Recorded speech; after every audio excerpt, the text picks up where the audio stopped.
سے نہ آپ کے حقوق کا تحفظ ہو سکا، نہ پاکستان کی دیگر جو ہمارے رول آف لا، میرٹ اور پاکستان کو بدلنے کی خواہش تھی، ہم اس کو نہ بدل سکے۔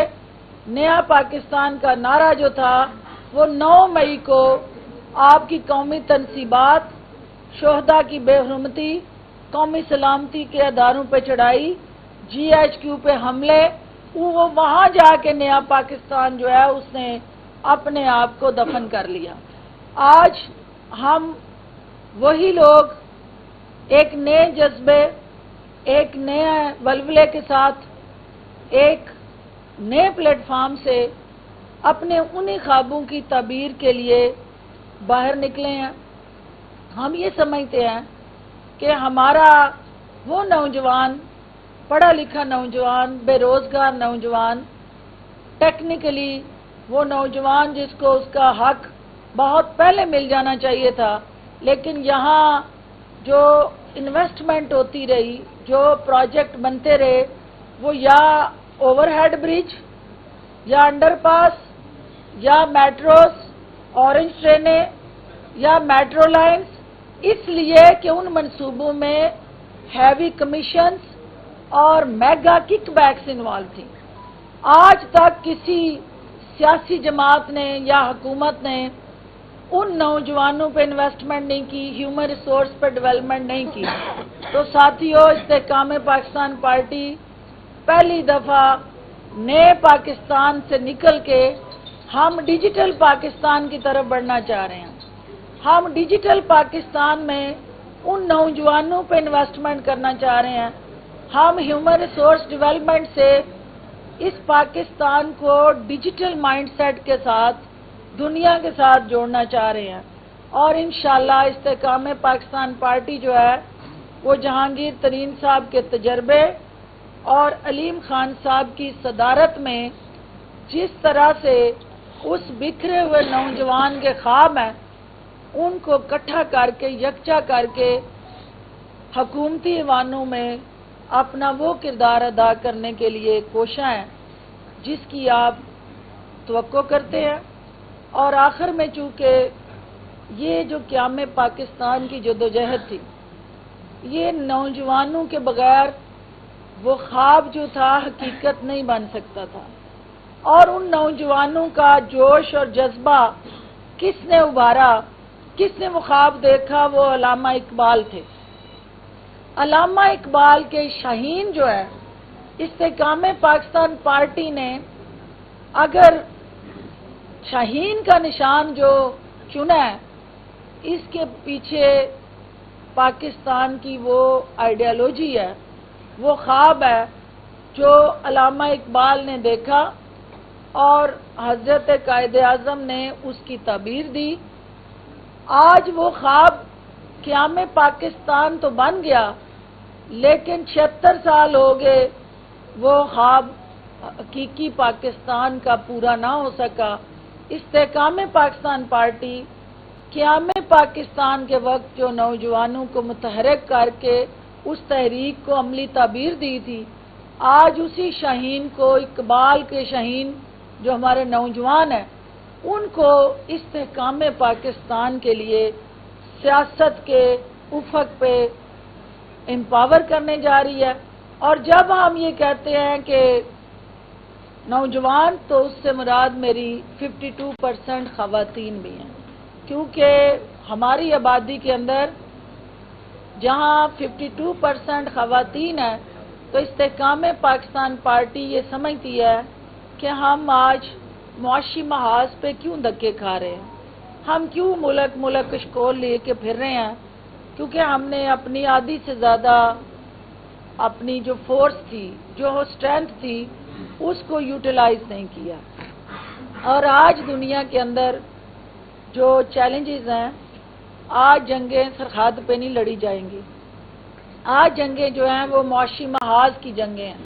اور وہ قوم کیسے جنگ لڑے گی جو اپنی آدھی سے زیادہ فورس جو ہے اس کو معاشی محاذ پہ انگیج ہی نہیں کرے گی؟ تو لہٰذا استحکام پاکستان پارٹی کے پلیٹ فارم سے ہم اپنی بہنوں کو، بیٹیوں کو